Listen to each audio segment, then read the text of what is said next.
दोस्तों, आज की कहानी है मायके के सामान का कोई मोल नहीं होता। दोस्तों, कहानी शुरू करने से पहले अगर आपने हमारे चैनल को सब्सक्राइब नहीं किया है तो सब्सक्राइब कर लीजिए ताकि आपके पास पहुंचे हर नया वीडियो।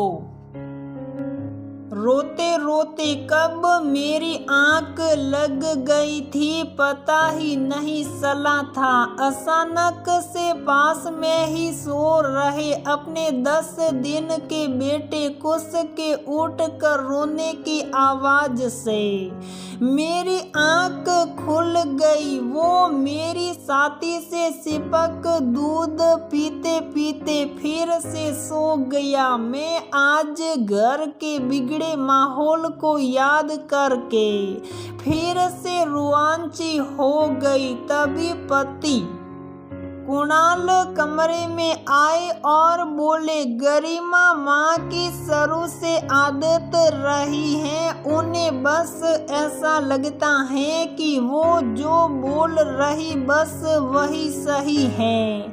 देखते तो हो पापा भी उन्हें कुछ नहीं बोलते, फिर मैं छोटा होकर उनको क्या बोलूं। बस हम चुप रह जाते ये सोच कर कि घर का माहौल अच्छा बना रहे। पास आकर सिर पर हाथ फेरते प्यार भरी नजरों से देखते कुणाल का हाथ पकड़कर गरिमा ने उसे अपने पास बैठा लिया।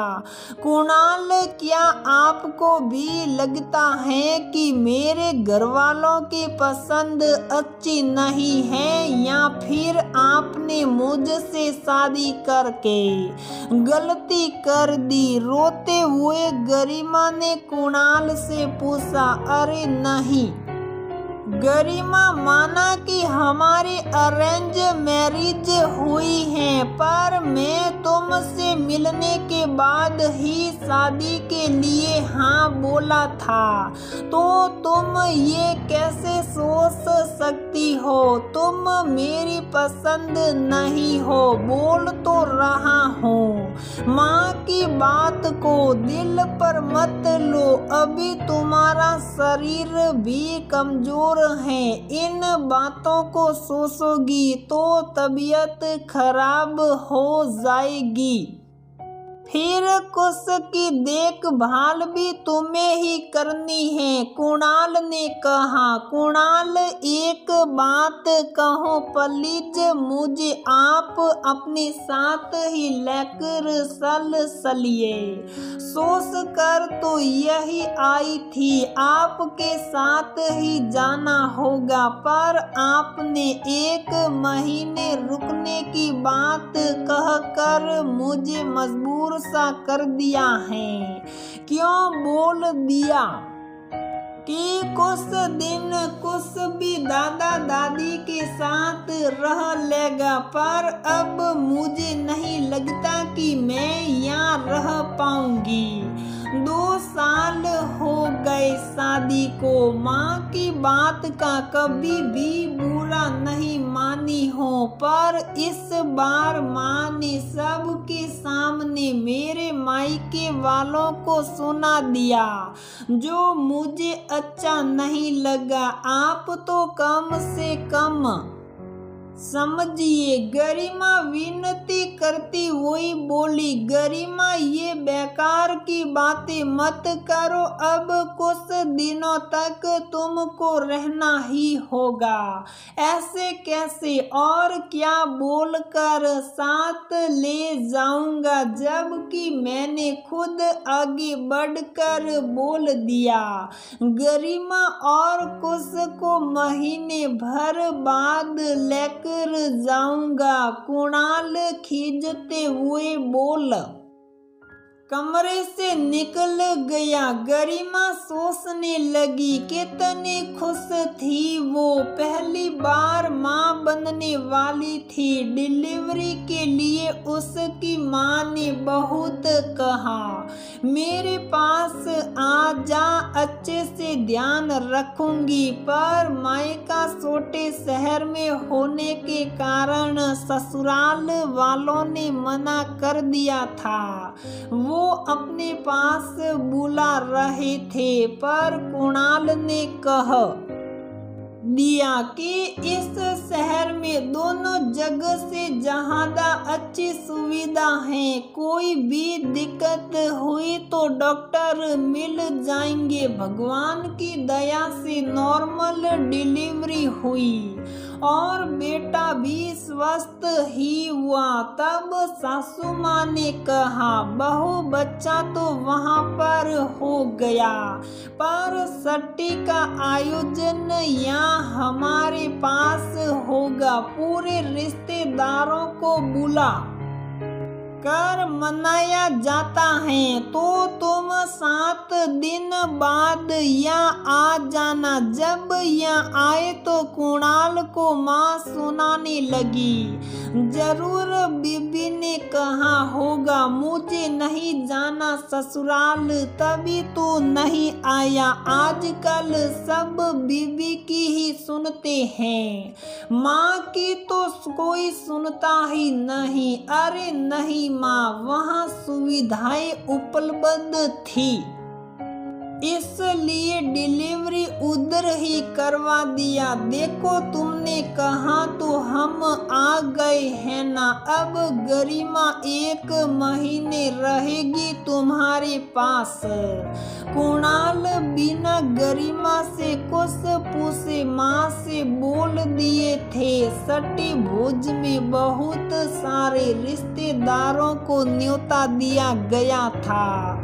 गरिमा के मायके से भी लोग आए थे। उसकी माँ ने अपनी तरफ से कोई कमी नहीं रखी थी। वो बेटी के सास ससुर, अपने बेटी दामाद के साथ नाती के भी ढेरों कपड़े लेकर आई थी। नाती के लिए सोने की चैन, झूला, खिलौने, पता नहीं क्या क्या लेकर आई थी। ससुराल पक्ष के सब लोग कह रहे थे, कुणाल के ससुराल वालों ने कितना कुछ सामान दिया है। पर सास को लग रहा था मेरे घर वालों ने कुछ की छठी के लिए जो भी कपड़े सामान दिए हैं वो लो स्टैंडर्ड के हैं। यहाँ तक कि कुछ के लिए जो सोने की चैन मेरी मम्मी ने दिया, सासू माँ ने कहा कितनी हल्की चैन दी है। मेरा पोता ऐसे बेकार कपड़े और ये हल्की चैन नहीं पहनेगा। घर में इतने लोगों के सामने वो बोलकर वो चली गई थी। मेरी मम्मी तो बेचारी चुपचाप नजरें झुकाए मेरा हाथ थामे खड़ी रह गई थी। बेटा, हमने तो अपनी तरफ से बहुत अच्छा ही करने की कोशिश की, पर पता नहीं समधन जी को पसंद क्यों नहीं आया। कोई बात नहीं, हम बाद में भारी चैन बनवाकर अपने नाती को दे देंगे। अब हम लोग भी निकलते हैं, कहकर माँ जाने लगी थी। पर माँ, तुम तो 2-4 दिन रहने वाली थी ना। आज सुबह ही आई हो और अब रात को ही निकल जाओगी, रुक जाओ ना।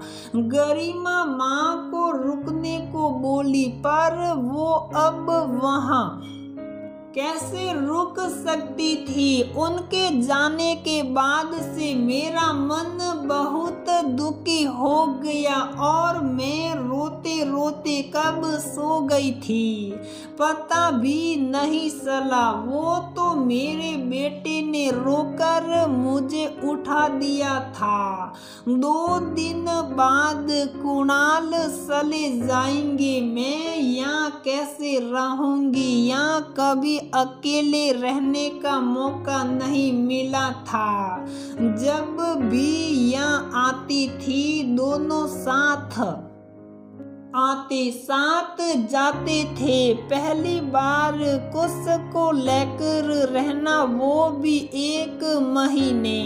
सोच कर गरिमा की हालत खराब होने लगी थी। गरिमा को अभी कोई काम नहीं करना था, इसलिए वो बस अपने कमरे में ही पड़ी रहती थी। अगले दिन उसकी मौसी सास जाने वाली थी, तो वो गरिमा से मिलने आई। पोते को देखकर कुछ पैसे देते हुए बोली, बहू मैं जो कपड़े लेकर आई थी वो नहीं दे सकती, इसलिए पैसे दे रही हूँ। तुम मेरे पोते के लिए कुछ अच्छा सा खरीद लेना। मौसी सास ने कहा, ये आप क्या कह रही हैं मौसी जी? बस अपना आशीर्वाद दीजिए इसे, और जो कपड़े आप इतने प्यार से लेकर आई हैं वही दीजिए, पैसे की कोई जरूरत नहीं है। गरिमा मौसी सास से बोली, अरे नहीं बहू, तेरी सास को कहाँ पसंद आएंगे वो कपड़े? जब तेरी माँ शहर से इतना कुछ और इतना अच्छा लेकर आई तो उसे पसंद ना आया। हम तो गांव से आए हैं, उधर के कपड़े कहाँ तेरी सास को पसंद आने वाले? बस तो अच्छा सा कुछ ले लेना, कहकर पोते को प्यार से निहारते आशीर्वाद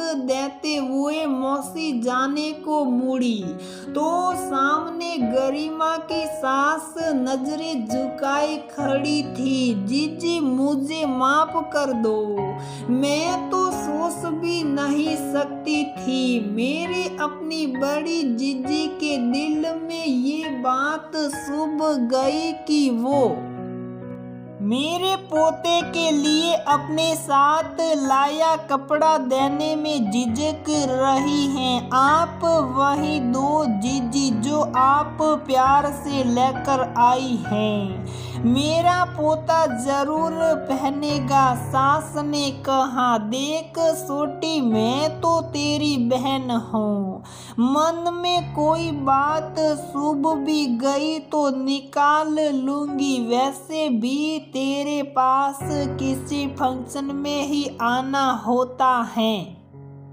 तुम हमेशा ऐसा ही करोगी तो हो सकता कल को मैं ना भी आऊं, हो सकता मुझे कोई फर्क भी ना पड़े, पर ये तेरी बहू है और इसके घर वालों का सम्मान करना तेरी जिम्मेदारी। अगर कल को गरिमा कुणाल से तुम सब के लिए बुरा बोलने लगेगी तो ना कुणाल बर्दाश्त करेगा ना तुम लोग। फिर इसके घर वालों के लिए इसके सामने बुरा बोलकर बहू का दिल दुखा कर तो कैसे उम्मीद करती हैं वो तेरा सम्मान करे? वो तो बहू का बड़पन है जो कुछ ना बोली, और इसकी माँ को जाते वक्त देखा मैंने, बेचारी आंखों में अपमान और आंसू लेकर यहाँ से गई। और तो और जो गरिमा तेरे पास रुकना सहा रही वो भी तेरे व्यवहार से डर कर जाने की सोच कर कुणाल से विनती कर रही थी।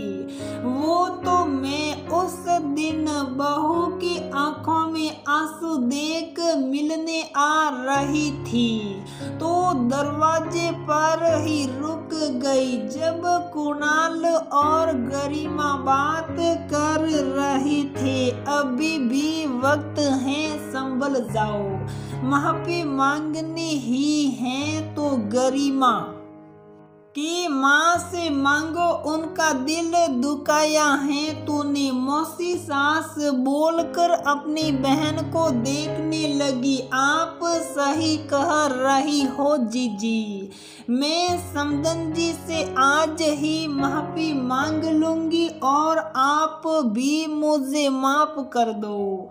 बहू तुम भी अपनी सास को माफ कर दो। गरिमा की सास दुखी स्वर में बोली, आप ये क्या कह रही हैं माँ? हाँ, बात बुरी जरूर लगी थी पर अब आप समझ गई हैं तो मेरे मन में कोई भी बात नहीं रही, गरिमा ने कहा और मौसी सास को कृतज्ञता पूर्वक देखने लगी। मानो कह रही हो, आपने मेरी सास को बिना सामने से कहे ही समझा दिया। गरिमा कुछ दिनों तक रुक सास के पास हंसी खुशी रुक गई थी। सास को बहन की बात समझ आ गई थी। उन्होंने गरिमा की माँ से माफी भी मांग ली थी। बिगड़ते रिश्ते मौसी सास की मेहरबानी से जल्दी ही सुधर गए थे।